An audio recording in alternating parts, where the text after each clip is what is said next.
Olá, parece que o mercado brasileiro, de repente, pisou no freio com tudo. Para a gente entender o porquê, a gente precisa olhar para essa colisão que está acontecendo entre a política, a corrida pelos dividendos e as decisões que, no fim das contas, definem para onde o nosso dinheiro vai. Essa imagem é perfeita, não é? Pensa só. O mercado é como esse trânsito caótico. Todo mundo sabe o destino, o motor tá ligado, mas de repente, pá, tudo para. Um acidente lá na frente obriga todo mundo a meter o pé no freio. E o que era um caminho livre vira aquele engarrafamento que ninguém aguenta. Então, a grande pergunta é essa: o que foi esse acidente? O que provocou essa parada tão brusca? Olha, não foi uma crise econômica daquelas clássicas, tipo uma inflação que saiu do controle. A causa foi algo bem mais familiar pra gente por aqui: a política. Ok, vamos mergulhar nisso. Esse ruído político todo foi o tal acidente que travou o nosso trânsito. E para a gente entender a reação do mercado, a gente precisa de um conceito financeiro que é chave, o chamado desconto de incerteza.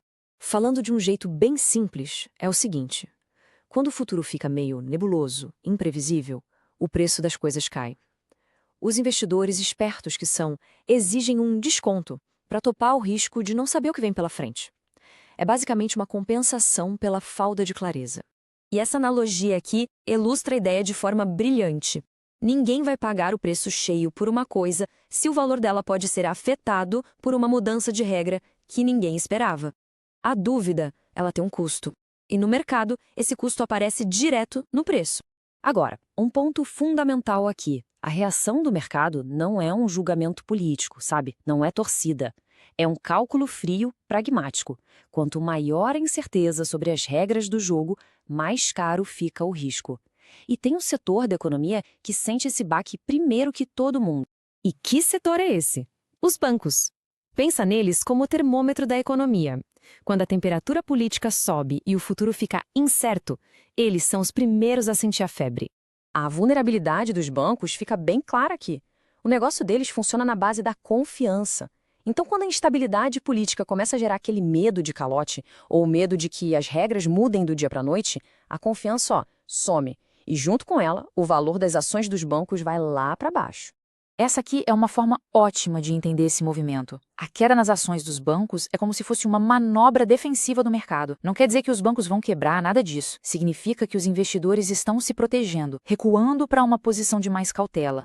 Agora, vamos virar a chave e olhar para o outro lado dessa equação.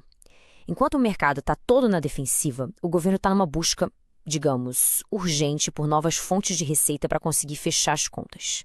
O plano do governo tem basicamente duas frentes. De um lado, revisar benefícios fiscais que já existem para cortar gastos. Do outro, buscar grana nova, mirando em setores como o de apostas online e as fintechs. O objetivo final de tudo isso: garantir receita para cumprir a tal da âncora fiscal, que é a regra do jogo para manter as contas públicas em ordem. E aí a coisa fica interessante. Enquanto o governo está nessa caça ao dinheiro, o setor privado faz um movimento super dramático na direção oposta. Uma distribuição massiva e, principalmente, antecipada de dividendos. Dá uma olhada nesse número: 124 bilhões de reais. É isso mesmo. Desde outubro, foi isso que as empresas anunciaram em dividendos. E olha, isso não é coincidência, de jeito nenhum. É uma manobra financeira em escala gigantesca e, claro, tem um motivo bem forte por trás. A explicação é até bem simples, mas muito poderosa. Vem imposto novo por aí. Então, o que as empresas estão fazendo? Se antecipando, distribuindo os lucros que estavam guardados antes que a nova regra entre em vigor. É puro planejamento tributário. Só que isso tem um custo, né? Menos dinheiro em caixa para investir no próprio crescimento lá na frente. O que a gente está vendo aqui é a grande tensão do momento. De um lado, o governo correndo contra o tempo para arrecadar mais. Do outro, as empresas correndo para distribuir seus lucros antes da nova taxação. São dois movimentos opostos, mas, se a gente parar para pensar, ambos com uma lógica bem clara por trás. Agora, vamos ampliar um pouco o nosso foco e olhar para o cenário global. Porque enquanto o Brasil vive esse clima de cautela, lá em Wall Street o otimismo está comendo solto. E isso, claro, influencia para onde o dinheiro dos grandes investidores está indo. A diferença é gritante.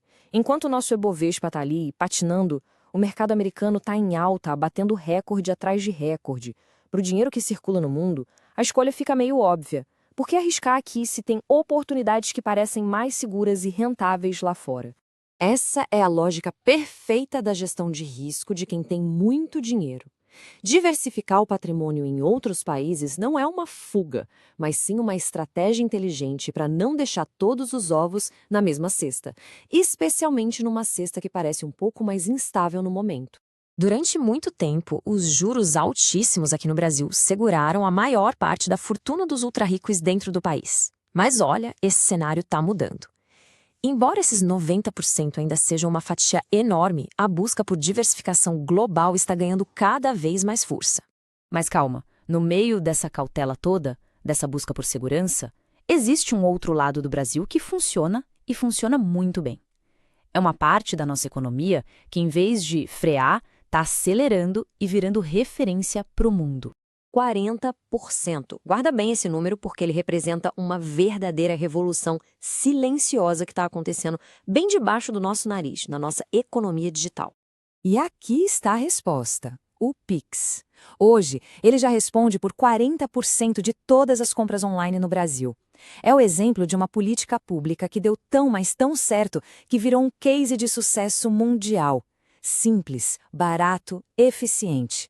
É o Brasil que acerta, e acerta em cheio. Então, voltando para a nossa metáfora do trânsito, ele não está totalmente parado. O mercado deu aquela freada, analisou o cenário e agora já está recalculando a rota.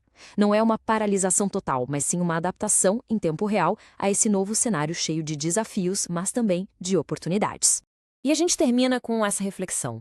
Estamos claramente num momento de transição, com as regras do jogo mudando. A grande questão que fica no ar é: qual será o destino final dessa nova estrada que está sendo traçada agora, enquanto a gente conversa?